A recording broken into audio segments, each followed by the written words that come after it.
ബാവാ ഇരിക്കേ എന്തേലും പറ്റിയേ?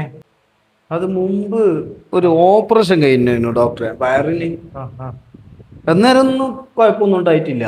ഉം. ഇപ്പൊ എന്തോ ഒരു തടിപ്പ് പോലെ, തൊടുമ്പല്ല ഒരു വേദന. ഇതിപ്പോ ഓപ്പറേഷൻ കഴിഞ്ഞിട്ട് കുറെ കാലായ? ആ, ഒരു കൊല്ലായിട്ടുണ്ടാവും. അതെയോ? അല്ല നിങ്ങള് പിന്നെ ഓപ്പറേഷൻ കഴിഞ്ഞ സമയത്ത് കൃത്യമായിട്ട് മരുന്നും കാര്യങ്ങളെല്ലാം കുടിച്ചു ആ, തന്നെ? ഗുളികയെല്ലാം കുടിച്ചിന്. അന്നേരം ഒന്നും കുഴപ്പമുണ്ടായിട്ടില്ല ഡോക്ടറെ. ഇപ്പാന്ന് കുറച്ചൊരു വേദന പോലെയെല്ലാം തോന്നുന്നു. നിങ്ങൾ എവിടെയെങ്കിലും വീഴുകയോ അല്ലെങ്കിൽ എന്തെങ്കിലും മുട്ടിപ്പോവോ അങ്ങനെയൊന്നും ചെയ്തിനാ അവിടെ? ഇല്ല ഇല്ല, ഒന്നുമില്ല. ആ.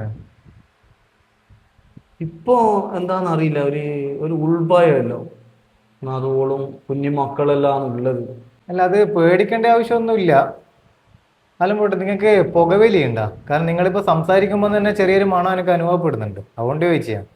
പുകവലി ഉണ്ട്. ഉണ്ട്. അപ്പൊ നിങ്ങൾക്ക് ഇതുണ്ടോ മദ്യപാനം? ചങ്ങായിമാർ നിർബന്ധിച്ചാൽ കുടിക്കൂ. അപ്പൊ നിങ്ങൾക്ക് ഈ പുകവലിക്കുമ്പോ മദ്യപിക്കുമ്പോ ഒന്നോ കുട്ടികളെ കുറിച്ചിട്ട് ഓർത്തോ അല്ലെങ്കിൽ ഭാര്യയെ കുറിച്ചിട്ട് ഓർത്തോ നിങ്ങൾക്ക് യാതൊരു പേടിയും ഇല്ല? എടോ, നിങ്ങളെ ഈ മുറിവിനെക്കാട്ടിയും വലിയ മാരകമായ പ്രശ്നമാണ് നിങ്ങളിപ്പോ ഉപയോഗിച്ചുകൊണ്ടിരിക്കുന്നത് മദ്യപാനവും പുകവലിയും. ആദ്യം അത് ഒഴിവാക്കും. അത് നിങ്ങളെ മാത്രമല്ല നശിപ്പിക്കും, നിങ്ങളെ കുടുംബം അടക്കം ഇല്ലാണ്ടാക്കും. ആ പരിപാടി ആദ്യം നിങ്ങൾ ഉപേക്ഷിക്ക്.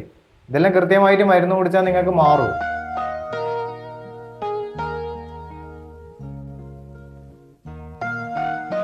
ഒന്നും കൂടി വിളിച്ചോട്ടോ. പിന്നെ നിങ്ങൾക്ക് ഈ വലിവിന്റെ പ്രശ്നം എന്തെങ്കിലും ഉണ്ടോ? ഈ ശ്വാസം മുട്ടൽ പോലത്തെ എന്തെങ്കിലും അനുഭവപ്പെടുത്തുണ്ടോ? കുന്ന് കയറുമ്പോ, സ്റ്റെപ്പ് കയറുമ്പോ അല്ല ചെങ്ങനത് ഒരു ശ്വാസം മുട്ടൽ ഉണ്ടാവും അല്ലേ? കതപ്പുണ്ടാകുന്നത് ഡോക്ടറെ. ഇതിപ്പോ ഇവിടെ അമർത്തുമ്പോ വേദനയുണ്ടോ? ഇല്ല, ഇപ്പൊ ഒന്നും ഇല്ല. ഈ സൈഡോ? ഇല്ല ഇല്ല, അത് ചില സമയത്ത് ഉണ്ടാവില്ലല്ലോ. മാത്രമേ ഉണ്ടാവും അല്ലേ? ഇതങ്ങനെ ഒരു വലിയൊരു പ്രശ്നമൊന്നും കാണുന്നില്ല. ഇത് മരുന്ന് കുടിക്കേണ്ട ആവശ്യമൊന്നുമില്ല. ഇനി നിങ്ങൾക്ക് അതുപോലെ എന്തെങ്കിലും പ്രശ്നം ഉണ്ടെങ്കിൽ കുറച്ച് കഴിഞ്ഞിട്ടാകുമ്പോൾ നമുക്ക് വേണമെങ്കിൽ ഒന്ന് സ്കാൻ ചെയ്തിട്ട് നോക്കാം. പക്ഷേ എങ്കിൽ നിങ്ങൾക്ക് ശ്വാസം മുട്ടലിന്റെ പ്രശ്നം എന്ന് വെച്ച് കഴിഞ്ഞാൽ നിങ്ങൾ ഈ പുകവലിയും മദ്യപാനം ഉണ്ടല്ലോ, അത് നിങ്ങൾ പാടെ അങ്ങ് ഉപേക്ഷിച്ചേക്കുക. അതാ നിങ്ങൾക്ക് നല്ലത്. അല്ലെങ്കിൽ വളരെ ബുദ്ധിമുട്ട് നിങ്ങൾക്ക് അനുഭവപ്പെടും. കാരണം നിങ്ങൾ തന്നെ പറഞ്ഞല്ലോ എനിക്ക് ചെറിയ മക്കളും ഭാര്യയെല്ലാം ഇല്ല എന്ന് പറഞ്ഞല്ലോ. നിങ്ങൾ ഇനി ഇങ്ങനെ കണ്ടമാനം വലിക്കുകയും കുടിക്കുകയും ചെയ്ത് കഴിഞ്ഞാൽ അവർക്ക് തന്നെ ബുദ്ധിമുട്ട്. പിന്നെ അതും കൂടെ നിങ്ങൾ ഒരുപാട് ബുദ്ധിമുട്ട് സഹിക്കേണ്ടി വരും. എന്തിനാടോ അതെല്ലാം വലിച്ചു കയറ്റുന്നത്? കുഞ്ഞു മക്കളല്ലേ, ചെറിയ മക്കളല്ലേ, അല്ലെങ്കിൽ നിർത്തിക്കൂടെ? ചങ്ങായി മാറപ്പരം കിട്ടുമ്പോൾ ഇങ്ങനെ കുടിക്കെല്ലാം വേണ? ഭാര്യൻ്റെയും മക്കളപ്പരം നല്ല സന്തോഷത്തോടെ ജീവിക്കണമെന്ന് ആഗ്രഹമില്ലേ? എന്നാ ഞാനീ പറഞ്ഞല്ലോ, ഒഴിവായിക്കോ.